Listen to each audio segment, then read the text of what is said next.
The regular meeting of the Mishawaka Common Council for Monday, February 5th, 2024 will please come to order. Good evening. Those of you who are in attendance, we welcome you. If you would, please take a moment to check your cell phone to make sure that you have placed it on silent or vibrate. And for those of you participating remotely, we welcome you as well. Members of the public participating remotely are asked to place their microphone on mute during the meeting with the exception of any public hearing. At the appropriate point in the public hearing, I will invite the public to unmute their microphone and speak, making comments one person at a time. All persons wishing to make public comments will be asked to first state their name and address for the record, and after completing the comment, members of the public are once again asked to place their microphone on mute, and we thank all of you for your cooperation this evening. With that, if you would, please join us in rising for the Pledge of Allegiance. I pledge allegiance to the flag of the United States of America and to the republic for which it stands, one nation, under God, indivisible, with liberty and justice for all. Madam Clerk, would you please call the roll? Mrs. Volker. Here. Mr. Carroll. Here. Mr. Benicki. Here. Mr. Emmons. Here. Mrs. Hahn. Here. Mr. Mamalenti. Here. Mr. Violi. Here. Mr. Hixenbach. Here. Approval of the minutes of our regular meeting of January 22nd, 2024. Are there any additions or corrections? Then hearing none, the minutes will stand approved as received from the clerk's office.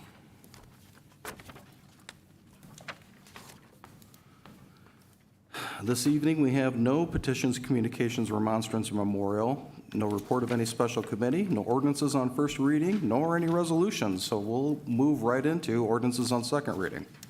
Proposed ordinance number 2024-02, an ordinance amending Chapter 137 of the Municipal Code of the City of Mishawaka, Indiana, is from time to time amended, commonly known as the zoning ordinance of 1966 of the City of Mishawaka, Indiana. This is PUD amendment to allow a convenience store with gas station and C1 parking standards, Lot 2 of Capital and 12 PUD minor subdivision. Thank you. May we have the committee report, please? Yes, Mr. President, to the members of the Common Council of the City of Mishawaka, your Committee on Land Use Planning, to whom was referred the matter of proposed ordinance 2024-02, report that they have examined said matter and that their opinion should be adopted. This is signed by the committee members present, and I move for its acceptance. Second.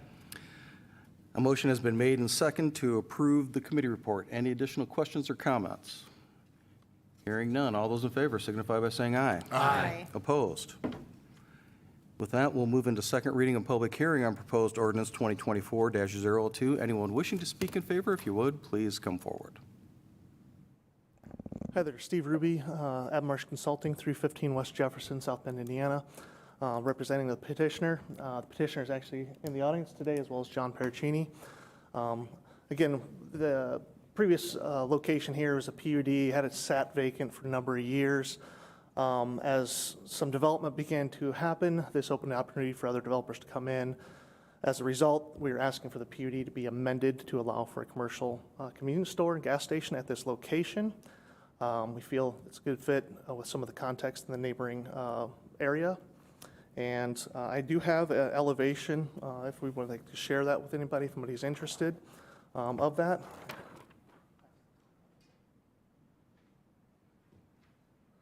That'll give you a little context to what they're looking at as far as look and feel of the building. Very nicely done, lots of windows, very transparent. But with that being said, I'll let you look through that. And if there's other questions, please let me know. All right. Any questions for Mr. Ruby? Will there be a car wash? There will not be a car wash. Any other questions? Mr. Benicki. So the access for this property, so is it just right off of 12th Street, or is there an access road that feeds both this and the coffee place? There is an access road that does feed both the coffee shop and this facility. So it's this just not a only- direct access where people cut across 6 lanes and Correct. and cause accidents? Correct. There's basically a frontage road that's been established. Okay, thank you. Thank you. Other questions? Mr. Mamalenti. Thank you very much. At one of the meetings, we heard a gentleman that represented the apartment complex just north of that. He said that he had not heard any complaints, but he also admitted the fact that he hadn't circulated the letter to his residents. Since that, have you had any communication with that development or any? We have not, nobody has reached out to us expressing any concerns based on what we presented at the previous meeting. We did express during that meeting that we have the intention to meet all the screening requirements as set forth by the ordinance, as well as the PUD, as well as the lighting requirements that the city has. So based on those things, we intend to meet the intent of any other development through there, similar to the current Scooters facility as well.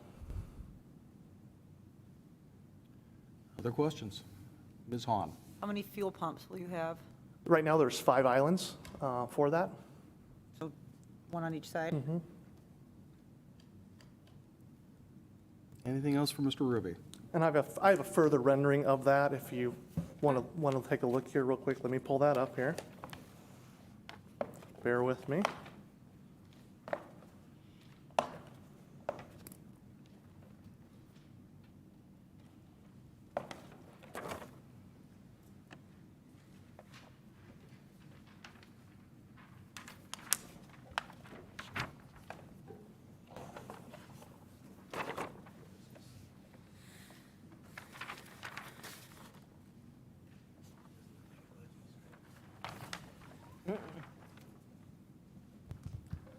The intention is to have it very clean, very bright, appealing for those that service the facility and take care of it, and as well as, buy and purchase things from those. There are 6. Oh, excuse me, 6. Sorry. Is that correct, 6? I apologize, 6. All right, other questions? Mr. Ruby, just a comment. I appreciate the information and the renderings that you've shown to us, but in the future, in the interest of time, not only for the council, but for the members of the public that are here, if you can come prepared to either project those type of drawings or have enough copies so that we could all would have one, that'd Yes. be appreciated. Understood. Thank you. Thank you. Anyone else wishing to speak in favor, if you would, please come forward. Then, is there anyone participating remotely who wishes to speak in favor? Is there anyone with us this evening who wishes to speak in opposition? Please come forward. And is there anyone participating remotely who wishes to speak in opposition? Are there any council members who wish to speak? If not, then I call for the question. Question. Madam Clerk, would you please poll the council? Mrs. Volker? Yes. Mr. Carroll? Yes. Mr. Benicki? Yes. Mr. Emmons? Yes. Ms. Hahn? Yes. Mr. Mamalenti? Yes. Mr. Violi? Yes. Mr. Hicksonbaugh? Yes. Proposed ordinance passes 8-0.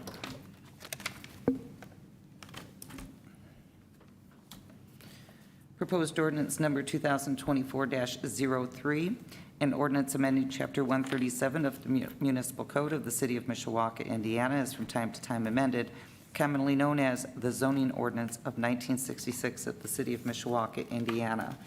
This is PUD amendment for increased building height, reduced parking setback, and pavement drive aisle setback, and outdoor open space for various uses, Lot 1 and 2 of the enclave at Grandview Minor subdivision. Thank you. May we have the committee report, please? Yes, Mr. President. To the members of the Common Council of the City of Mishawaka, your Committee on Land Use Planning, to whom was referred the matter of proposed ordinance number 2024-03, report that they have examined said matter and that their opinion should be adopted. This is signed by committee members present, and I move for its acceptance. Second. A motion has been made and seconded to approve the committee report. Any additional questions or comments? And hearing none, all those in favor signify by saying aye. Aye. Opposed? Thank you. We'll now move into second reading and public hearing on proposed ordinance 2024-03. Anyone wishing to speak in favor, if you would, please come forward to the podium.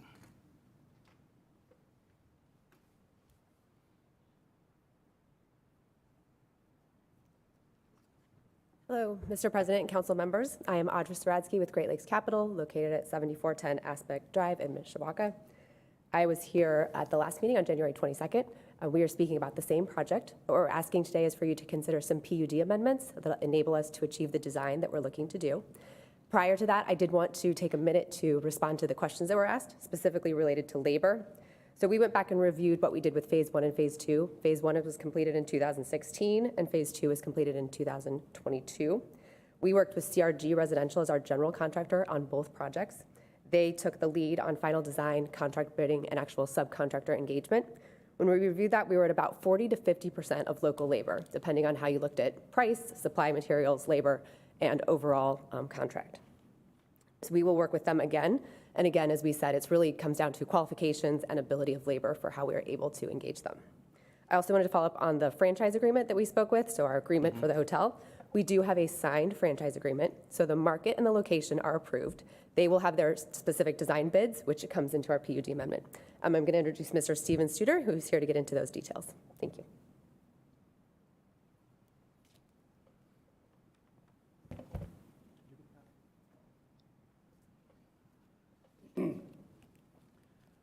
Good evening, Mr. President, members of the Common Council. My name is Steven Studer. I'm an attorney with the law firm of Krieg DeVault with offices at 4101 Edison Lakes Parkway here in Mishawaka, 46545. I'm here this evening on behalf of Gumwood Acquisitions LLC, the developer of the Grandview Development project at State Road 23 in Gumwood. With me, as you've already met Audra Savatsky, and along with Richard Deal, representing the developer, Gumwood, and along with them is Mr. Darrell Knipp from Abbott Marsh, who can answer any particular questions you might have about the site plan. Specifically, we are seeking 4 amendments to the current Grandview PUD in connection with this Phase 3 project. Each of you has a little booklet that I prepared.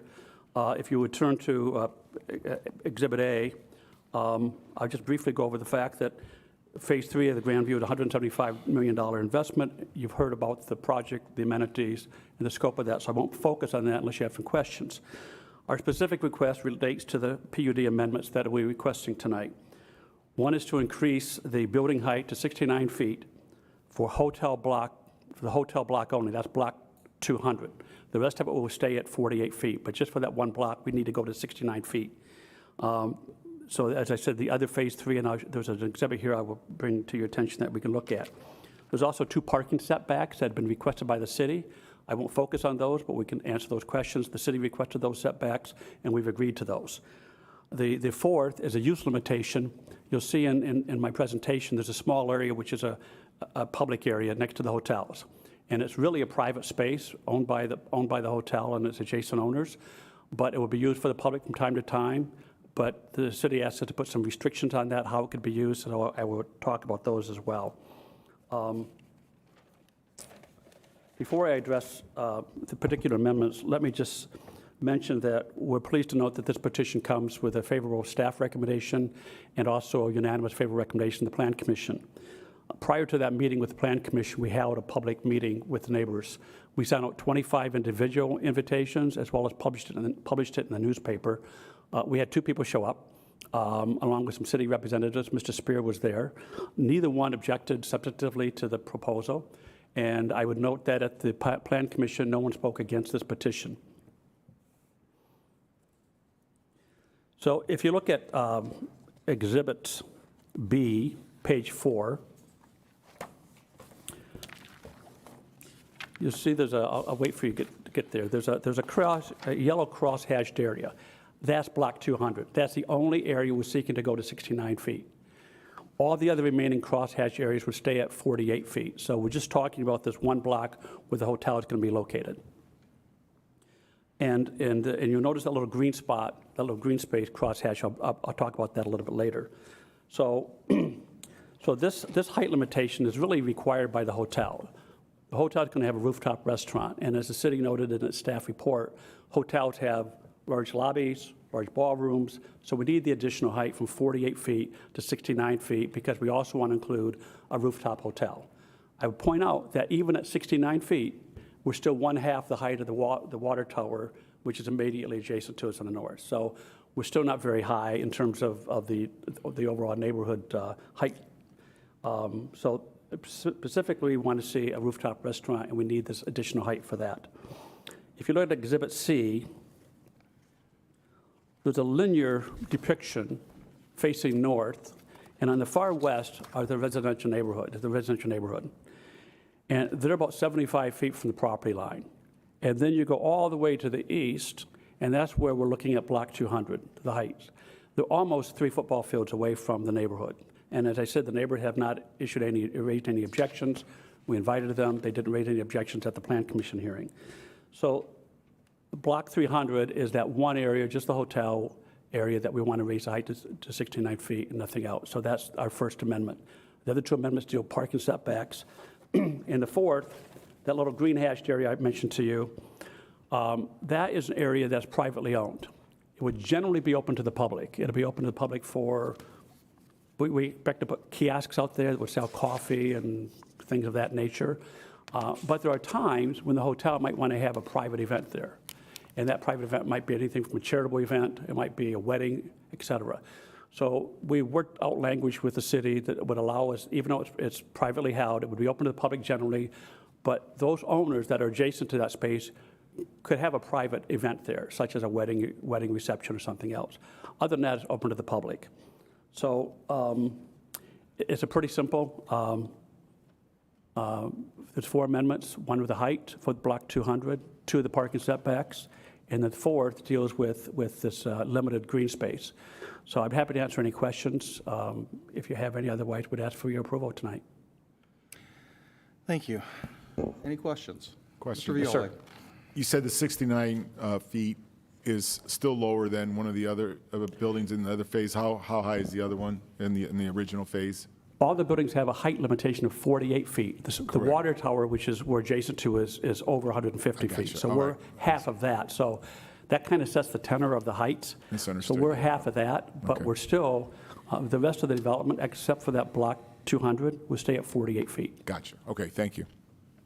And this is not dissimilar from the hotels that are across the street in the heritage space to the other side. Most hotels need higher heights because of the size of the lobby, size of the ballrooms. You know, you look at a room like this, for instance, this is more than a typical 1 story. So that's why they need the height. Mr. Budnicki. Thank you, Mr. Studer. Very nice presentation. Thank you, sir. Looks to be beautiful, just like the whole rest of that area. The only question I have is, the one thing that I inquired about was trying to straighten out that little main street. Do you know if anybody on your side has contacted the utility, or is that the city's responsibility? I'm just trying to see, make sure that somebody's reached out. I know Mr. Prince had sent a quick email, but I didn't know if anybody's gotten back to you folks on anything like that. Yeah, we've dedicated land for that. So we told the city that we would make our land available to them at no cost for that. But I believe the communications are between right now the city and the utilities. And I don't know if Mr. Prince wants to address that tonight or not, but we certainly are willing to accommodate that. And we, as I said, we donated the land to let that happen. But I think it's really up to the utilities right now whether they're going to let this happen or not. I do think that, do you want to address this, Mr. Prince, at all? Why don't we finish with questions for you, Mr. Okay, Studer, and fine, then we'll thank move you. into that. Thank you. Yeah, sure, thank you. Mr. Mammolletti. Thank you, Mr. President. Thank you for the presentation. Just a quick question regarding the activated green space. You said it's typically going to be open for the public. Right. On a few occasions, it'll be closed. How do you plan to announce that it's closed for that evening or for that particular event so folks don't Well, come in? I don't think those plans have been finalized, but it'd be some type of fencing system that would say private event, some type of a fence around that outside area. Again, if we want to allow it to be used for charitable events, for instance, and those would be ticketed events, but they'd be private events. But we're not going to open this up. First of all, we're not going to have any drive-throughs in this area. And secondly, we're not going to open up to general. So I can't walk in there and say, I want to rent this space and rent it from the hotel and use it for my own party, for instance. We can't have tailgates there because I want to have a big tailgate. It can only be used by the adjacent property owners and only for their events. But they can certainly use it for charitable events, for instance, ticketed charity events, ticketed a wedding reception, a private wedding reception, where they want to have an outdoor area adjacent to the hotel. Okay. Thank you. Other questions for Mr. Studer? Counselor, thank you for the information. Well done, as always. Good to see you. Thank you, sir. And to a certain extent, this may be a question that Ms. Zaradsky can answer. And I appreciate the follow-up information based on the dialogue that took place at the last meeting that admittedly you weren't here. for. But one of the other issues, and if you can't address it, we can defer for her to come back to the podium later.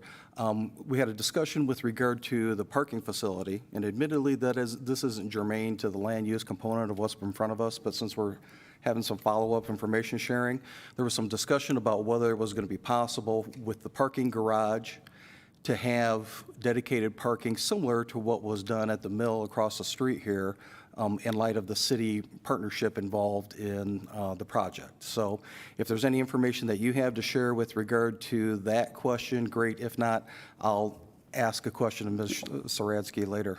Unfortunately, I don't, but I'm sure Ms. Savatsky will have some information. Okay, thank you. Any other questions for Mr. Studer then? Thank you, sir. Thank you. Yes, so in response to that, as I stated last time, we are working really hard to make the surface spaces available for the public. The design of the garage right now has it fully enclosed, so for security reasons for the residents, it would be open for the residents and for their uses only at this time. So it sounds like there isn't going to be any provision made for that same type of enhanced public accessibility to the garage that has taken place across the street here. The way that the plans work now is that it's a garage entrance. You have a garage opener as a resident that gets you into the garage. Okay. You also have access into the residential floors, so there's not a public corridor between the garage and the public spaces at this time. I see. Thank you for that. If we need to look at that again, I said we're open to doing that, but again, the intent was that the 300 spaces of the garage serve the residences in a secure way so that the on-site parking can be available to the community. And then to follow up at a point that you made at the last meeting, the mention of the valet parking for those who are going to treat at the hotel, and Yep. particularly the rooftop component, will they have to pay for that valet service, or will that be embedded in as an amenity for? I'm so glad you asked. I thought that was too many details. I actually followed up on that as well. And if you're going to the rooftop restaurant, that cost will be included in the cost of your restaurant use. If you are going to the hotel bar or if you're going to the cafe, there would be a cost with that. And there will be limited hours for that valet, so it will be focused kind of heavy weekend hours as they see use. I appreciate you being proactive and following up on that and anticipate my question. It's good to know something. Yeah. The last thing I was saying, it's in response to the information that you put together with regard to Phase 1 and Phase 2. And again, I appreciate you doing the legwork to run those items down. With regard to Phase 3, since now there's going to be the public participation in it, my hope would be that you would work with your contractor to encourage an enhanced opportunity for local contractors to be involved. Granted, it's a function of price and it's a capability to be able to serve the needs of the construction process. But again, this is different than Phase 1 and Phase 2, given the public-private partnership. And if local residents, particularly those of Mishawaka, who we represent as part of that partnership, have an enhanced ability to be able to take advantage of those construction jobs that you referenced last time, that would be great. So I'm not looking for any set commitment this evening, and it's not something that I'm going to be in favor of delaying this to try to further work through, but I'm going to take it on faith, given you and the entity that you represent and the good work that you've done in Mishawaka, that you will try to look to nudge those numbers up so that there's a higher opportunity for local participation, if at all possible. Absolutely. We are 100% behind that. We appreciate the local labor market. We like to engage them as much as possible. We're open to council and the city's help with that and how we can get the message out and how we can come back to you to show that we've done that. And I appreciate that as well. So if there is anyone who's interested in further in that conversation, should we put them in contact with you, or who would be the contact Yep, person? absolutely. So we have a contact at greatlakescapital.com. It's been in all of our notices and press releases that we've done. I know Mr. Prince knows that as well and has passed along my name or that general email, so we're happy to work with you to get that published. Thank you. I appreciate it. No problem. Thank you. Is there anyone else wishing to speak in favor? If you would, please come forward. Then is there anyone participating remotely who wishes to speak in favor? Is there anyone with us this evening who wishes to speak in opposition? Please come forward. And is there anyone participating remotely who wishes to speak in opposition? Are there any council members who wish to speak? Mrs. Volker. I thought we were going to have Mr. Prince come up to talk about. And Mr. Benicki was going to ask that question. Mr. Benicki? Yes, Mr. Prince, I have a question for you, sir.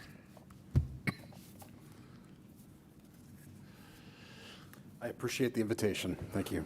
Well, I appreciate you coming up, and I know the wheels turn very, very slowly on some of these types of things, and it's only been just a few short weeks, but haven't heard, if you've heard any further responses or got a kind of first blush idea of whether that's something that's even feasible, or whether it's something that, you know, it's just gonna, it is what it is, it's gonna stay like it is.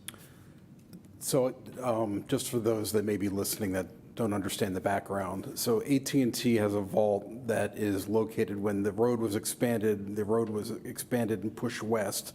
They had a private easement on the property. We investigated at the time if that vault could be relocated, and the cost was exorbitant at that time. This goes back to the mid-2010s of when that road project occurred. So my understanding, the cost at that time was about $1 million to relocate that vault. We made a conscious decision at that time to engineer that section of road to veer around the vault. It was done to engineering standards, and I think the crash data, which you had asked for the last time, which was presented, so for the public's knowledge, in the last roughly 10 years, there have been 3 accidents associated with that. None of them included injuries. These are only the police reports taken, and I indicated that in my email. So more accidents may have occurred, but the ones that involved a police report, there were only 3. In context, that there are 18,000 trips a day that was recorded, I believe, in 2021, going down that section of Gumwood. If you multiply that by 365, that's roughly 6 million trips a year. You multiply that by 10, that's 60 million trips where we've had 3 accidents associated with that, that bump out, if you will. And as I indicated in my email, the right in, right out across, directly across to the east, that's at Heritage Square, is much more problematic. Not saying that it's a problem, I'm just saying that people disobey the restricted left turn movement in that location. And you saw from the accident data that there have been, I believe, 15 accidents, 3 of which involved injuries at that location. So much more. So given that context, our city engineer has reached out to AT&T regarding that vault and that relocation. And part of it is we have an understanding that they need to replace and upgrade their facilities over time. So our hope is that this is reaching end of life, or there's some other reason that they have to look at it, and we can help incentivize them to relocate it.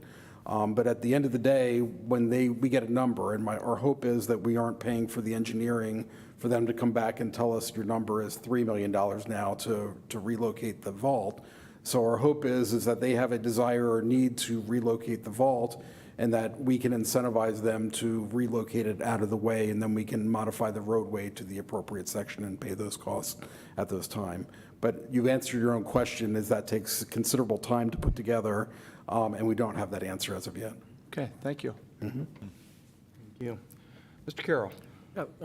Thank you, Mr. Prince, for speaking on this. My only question was, in any way, can you think of that the design around this vault would hamper any future development or any changes to the road? Hamper, I mean, I would call it's a nuisance. It's an anomaly in terms of drawing it. It's not how we would like to do it, but I don't think it disincentivizes the construction of the property. In fact, that might be a better question to the developer. I'm sure they'd like it taken care of, but I'm not sure it's any negative in terms of the marketing of the property. Thank you. Other questions for Mr. Prince?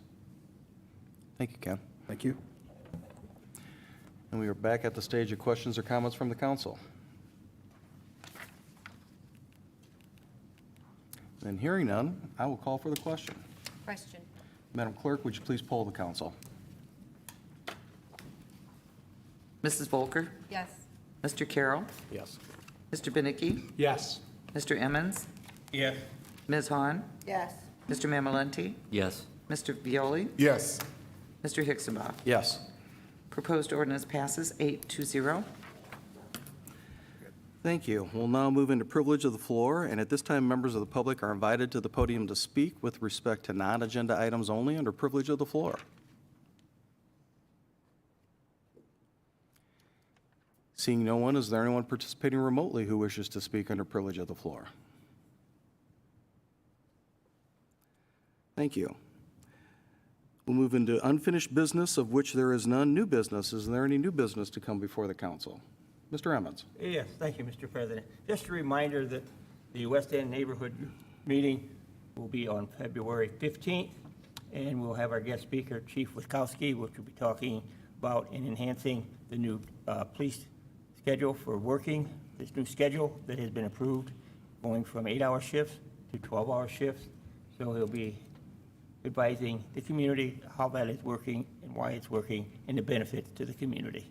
So we look to have everybody there. As usual, West End Bakery, we're providing donuts. So, thank you. Thank you, Mr. Emmons. Mrs. Volker. Thank you, Mr. President. There'll be a 4th District Community Meeting tomorrow night at 5:30 in the Mayor's Youth Council Room, which is upstairs and all the way down.